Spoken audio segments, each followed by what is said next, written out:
Behind me, in this 40 by 40 foot arena, with walls of 1-inch thick bulletproof glass, 24 heavyweights of combat robotics will duke it out in a no-holds-barred, knockdown, drag-out fight to the death, or at least the scrap heap. This is Killer Robots.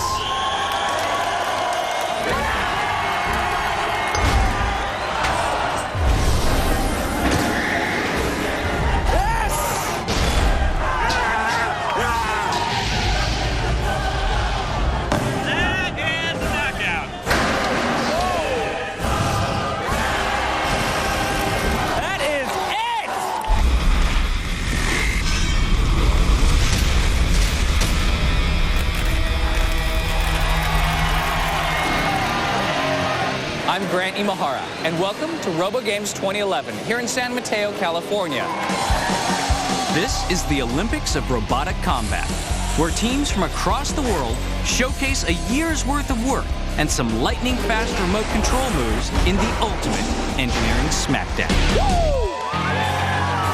The marquee event is the Heavyweight Combat Robots, or Combots competition, where robots weighing 220 pounds face off in brutal head-to-head combat. They each get 3 minutes to bash, blast, and burn each other into submission. Yeah! In the end, the robot that can still move wins the match. If both robots are left standing, then it goes to a panel of judges to decide who moves on. 24 of the most destructive robots ever built fought it out in the qualifying rounds, and now 16 survive for today's championship tournament. But when the smoke clears, just one will be crowned this year's ultimate killer robot. This is the most competitive field we've ever had. Let the battles begin. Entering the ring to kick off this tournament of 16, rookie hopefuls with their bot Gruff versus the reigning world champion, Sewer Snake. Sewer Snake is the destructive brainchild of the first family of combat robotics, Team Plum Crazy. Matt and Wendy Maxim may be sweethearts, but there's nothing sweet about their robot. The Snake has had a stranglehold on the top spot of RoboGames, winning 3 gold medals in the last 6 years. And this year, it returns as the defending champion. Sewer Snake is the reigning RoboGames champion. So it took the gold last year, and gonna try to defend that. We're gonna defend it. We're gonna defend it. Matt and Wendy are passionate about robots. A passion they found and fostered together. We fell in love over baseball, and we grew together over robots.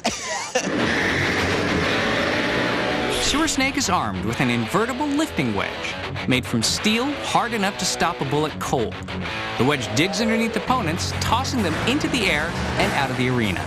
My robot is about 80% drive and maybe 20% weapon. And I do that because even if the weapon breaks, if your bot still moves, you can still win the fight.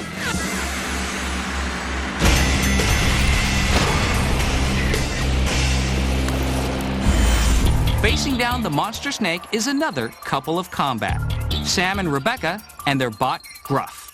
Gruff is a 4-sided wedge with a lifting arm, but Gruff's secret weapon is its steel shell, which at 3/8 inch thick is the same as an armored truck. This is only their second time ever in competition. We're pretty much going to just try to keep the weapon down so we can get under him and take him to the wall. We sharpened it up, and hopefully it'll be low enough. Gonna go for it. The rookies are going to give it all they've got, but their heavily armored robot is up against last year's champ and the sport's best driver. This could be lambs to slaughter. This is going to be a really dynamic match. Whenever Sewer Snake is around, you see a lot of action happening in the arena. 3, 2, 1, fight! And Sewer Snake driving up onto Gruff to start this fight. Gruff taking an early lead. All right, now just keep the wedge down. So far, the rookies don't look intimidated. And there's Sewer Snake getting underneath Gruff, flipping Gruff up against the wall. If they can self-right, they're back in. Gruff needs to self-right now. They're back in. Sewer Snake is right back on them. Gruff is stuck on the arena wall. The arm is on the other side. Can they self-right? Oh, all right. That's it. Keep pushing them around. Shoving Gruff up and over. Gruff on its head again. Can Gruff get itself righted? If they can't right themselves, then that will be it. Smoke.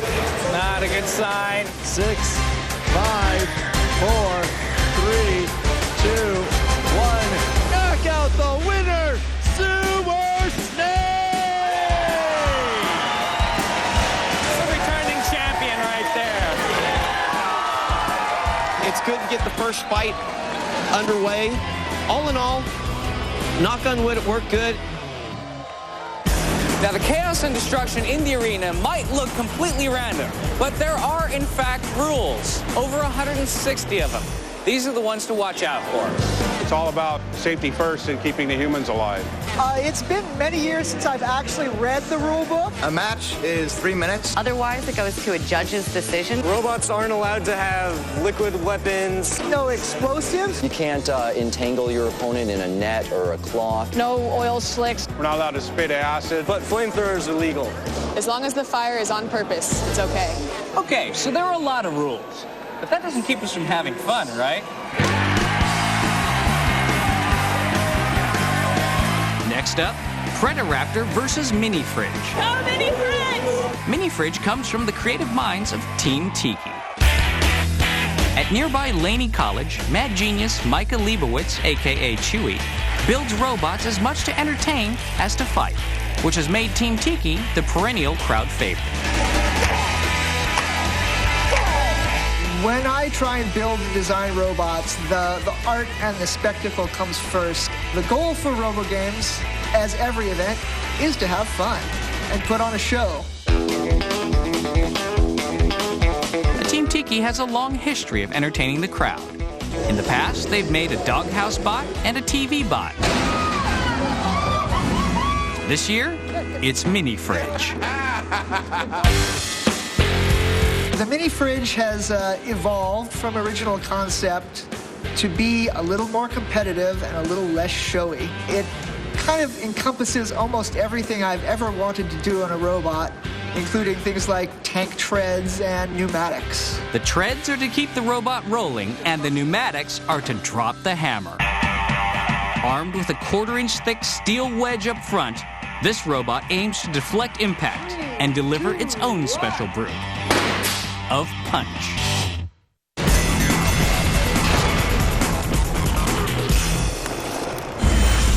The fridge may look like a joke, but don't count them out just yet, because today, Team Tiki wants to prove that the People's Champion can become the Grand Champion. It would be nice to get a cakewalk in the first match, but the hammer will lay some blows. It'll make some noise. Predaraptor is a beautifully engineered robot, but looks can be deceptive.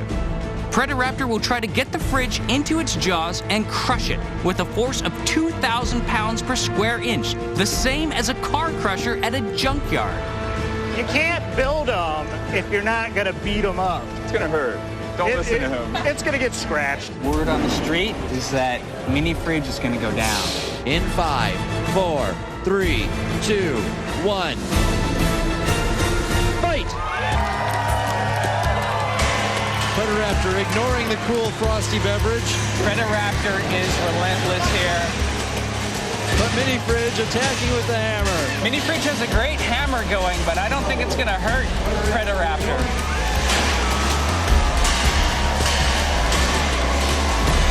And there goes the fridge door. As Predaraptor puts Mini Fridge on its back, the treads are off, pushes it against the wall. The fridge is crumbling. I'm hoping they got an ace up their sleeve. I don't know what Mini Fridge is trying now.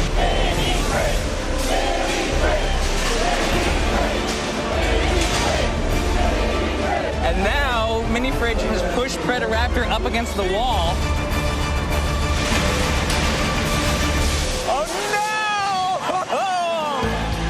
Predaraptor isn't moving. They seem to have lost remote control.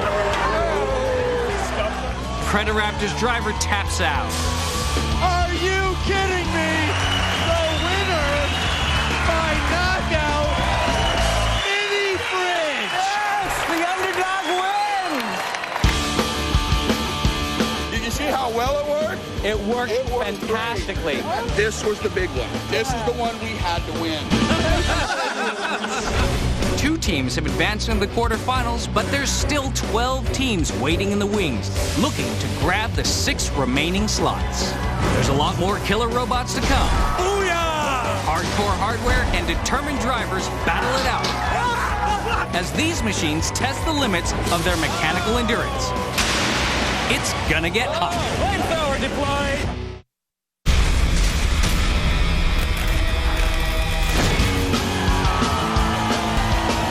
Welcome back to Killer Robots. I'm Grant Imahara. This is the 2011 World Championships of Robot Combat. 16 fire-breathing, blade-spinning robot warriors throw down in 3-minute fights to the death. But at the end of the day, only one will stand alone, crowned King of RoboGames. So far, 2 robots have advanced to the quarterfinals. But there's a lot more action to come. Toro Maximus is determined to join the others. Let's check out the match. Viva Toro Maximus! Toro Maximus, the bull from Brazil, and Team RioBots have traveled more than 2,000 miles to be here today, and they do not plan on leaving empty-handed.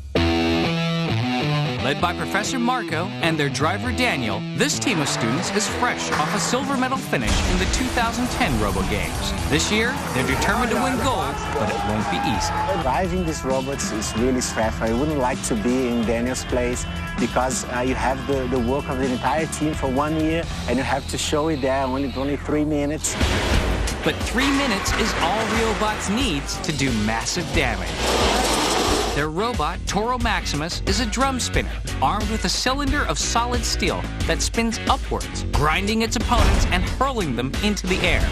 It's a really tough drum bot, 70 pounds drum that spins at 8,000 revolutions per minute. With steel skin as thick as a tank, acceleration equal to that of a race car, and a weapon that spins as fast as a chainsaw, Toro Maximus is the perfect blend of armor, speed, and power. It could make RioBots the first international team to take home the trophy.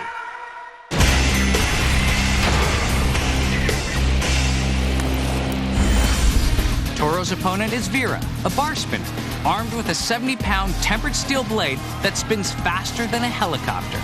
Getting hit by Vera would be like getting crushed between a brick wall and a car going 40. Vera's a blender on steroids. Aluminum makes no sparks at all, so if we're hitting them and there's no sparks, that's us winning. Because we have 2 very violent spinners here, I need to remind everybody once again, be behind the yellow caution tape. 3, 2, 1, fight!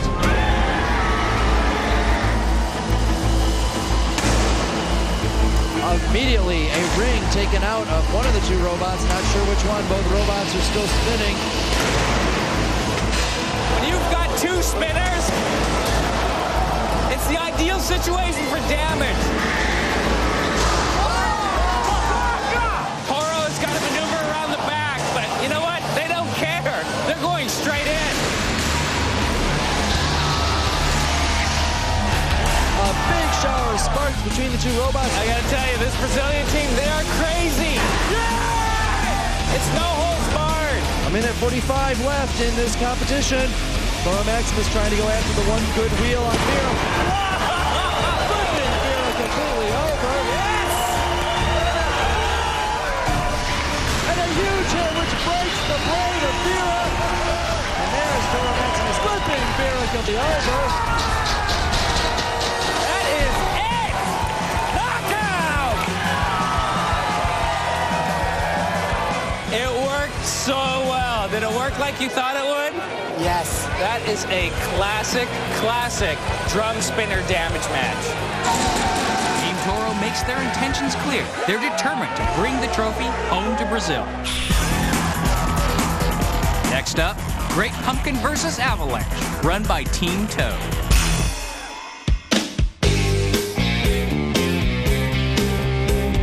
Deep in the heart of the Lone Star State, builder Fuzzy Malden and his wife Debbie raise cattle and relax on their Lazy Toad Ranch when they're not building robots. Welcome to the Bot Cave. This is where we build the fighting robots.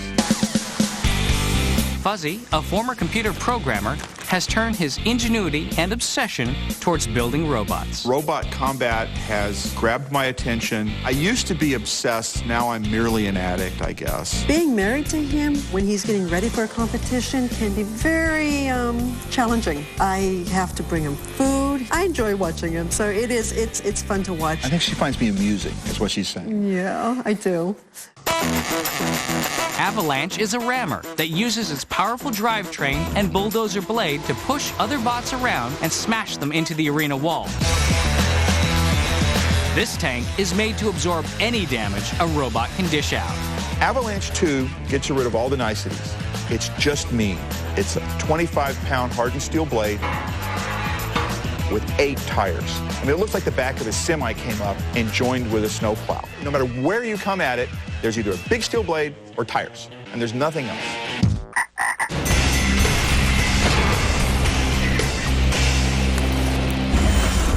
Fuzzy's opponent is the ultimate wedge. Great Pumpkin is little more than a triangle of hardened steel, but powered by 2 motors, each meant for an electric wheelchair and a 260-pound occupant. The Pumpkin has way more power than it needs to slam its opponents around the arena. Well, my chances are good if I don't get distracted. A big orange plastic pumpkin. The Great Pumpkin and the Avalanche are both well-built machines, very tough. What it's really going to come down to is that wedge versus wedge matchup. While we might not see things exploding, we're definitely going to see a lot of tense combat. 3, 2, 1, fight! Wow. Great Pumpkin, very fast, which is good. Avalanche shoves the Great Pumpkin into the wall. Avalanche has a lot of pushing power here. Fuzzy's having drive problems. You see Avalanche here is kind of going around in circles. That's not good. With a minute 30 left. Uh-oh. Oh, it's great for Great Pumpkin. This is exactly where you want to have your opponent pinned up against the wall. Avalanche with only one good side driving now. Great Pumpkin bashed in, but still fighting. This fight will end in 6, 5, 4, 3, 2, 1. Yes. Time is up, and judges, we need a decision. My money is on Great Pumpkin. The winner, the Great Pumpkin.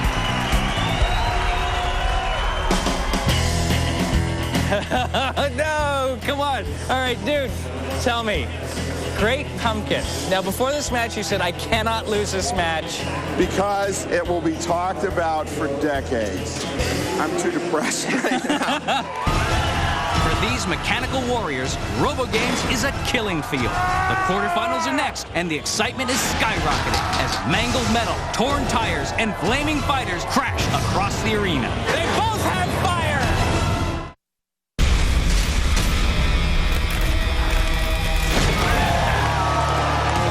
RoboGames 2011 is in full swing. The mini fridge attacking with the hammer. The only thing louder than the gear-crunching action is the thousands of screaming fans. Now the field is set for the final 8, and each of these deadly machines is ready to make their mark. Robo-combatants Live Free or Die, Raging Scotsman, Last Rites, and Original Sin have fought their way through to earn a face-to-face smackdown with Great Pumpkin, Mini Fridge, Toro Maximus, and last year's champ, Sewer Snake. I'm ready. I'm ready. Ready? The first match of the quarterfinals, Mini Fridge versus the Metal Monster, Last Rites, run by the bad boys of combat robotics, Team Hardcore. There's one robot that every team dreads. I've seen several of the robots I've worked real hard on get annihilated. Very obviously the most feared robot in the competition. Its name is whispered in darkened basement workshops. Last Rites. Team Hardcore, led by former Folsom prison guard Ray Billings and his son Justin, first unleashed Last Rites 6 years ago, and they've left dozens of robots in their wake. Last Rites is a bully. It's the big hitter in the game right now today. There isn't anybody that would volunteer to have me as their first opponent. It's not going to happen. I'm going to cause damage. And once Ray's in the arena, he's all business. I am a nice guy. I am a genuinely nice guy, except for when I choose not to be. This year, Ray's added a new 70-pound hardened steel weapon bar to Last Rites that will spin at 2,500 RPM, delivering enough power to shred an engine block in seconds. With such power, Ray's philosophy for driving Last Rites is simple. As long as the weapon is spinning, I'm winning.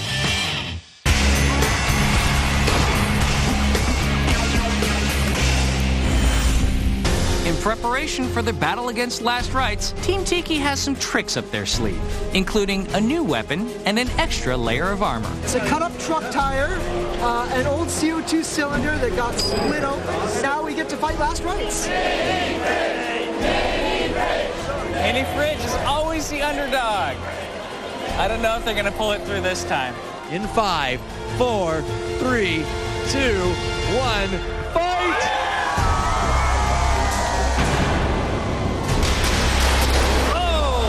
Makes quick work of the door. This is not good. This is... Big hit from Last Rites to the front of Mini Fridge. Last Rites not afraid of the tire, not afraid of the front, not afraid of any part of Mini Fridge. So Mini Fridge has a lot of armor around the edge. It's not doing anything. There goes the axe. It's just a matter of time now. 5, 4, 3, 2, 1. Time is up.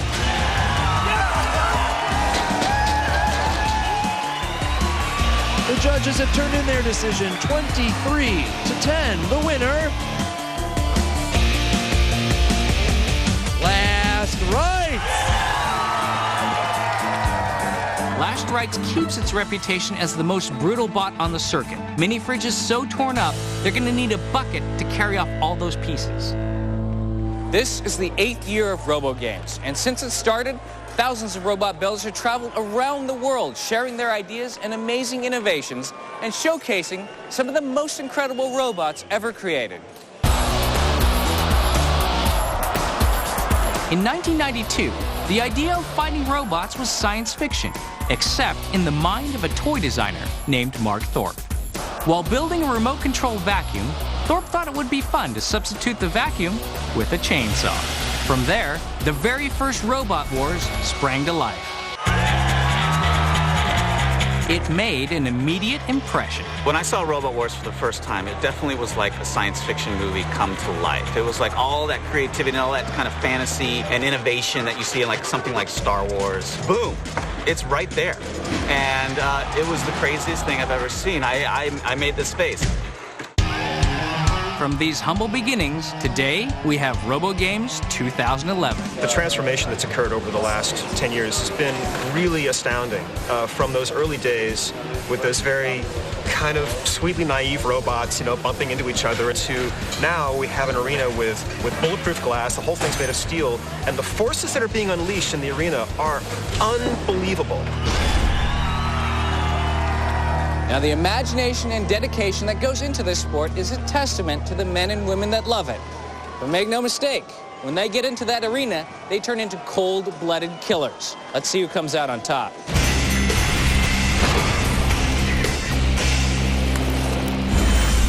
In the first round, Sewer Snake dominated a team of rookies, but these young guns and their robot Live Free or Die could be a different story. Beyond, live free or die! In this sport, tactics and driving skills are everything, and Matt has a huge disadvantage. I've never seen this robot before. I'm going in this thing blind. I have no idea what to expect. We'll see how it starts out and how it goes, and then we'll just go hard after that. Team captain Nick Rivera and his college friends clawed their way up the ladder. With 8,000 pounds of pneumatic force, their bot has more power than an industrial-strength jackhammer, and they could be the team that finally flips the snake. Woo! We practiced on last year's robot, but other than that, it's kind of the first combat experience we have. The robots are ready. We will begin in 5, 4, 3, 2, 1. Fight! Live Free or Die tries for the early lift, but Sewer Snake not on the plate yet. And Sewer Snake underneath right now. Live Free or Die lifting the weapon to get off of the Sewer Snake's forks. Hey, Sewer Snake's flamethrowers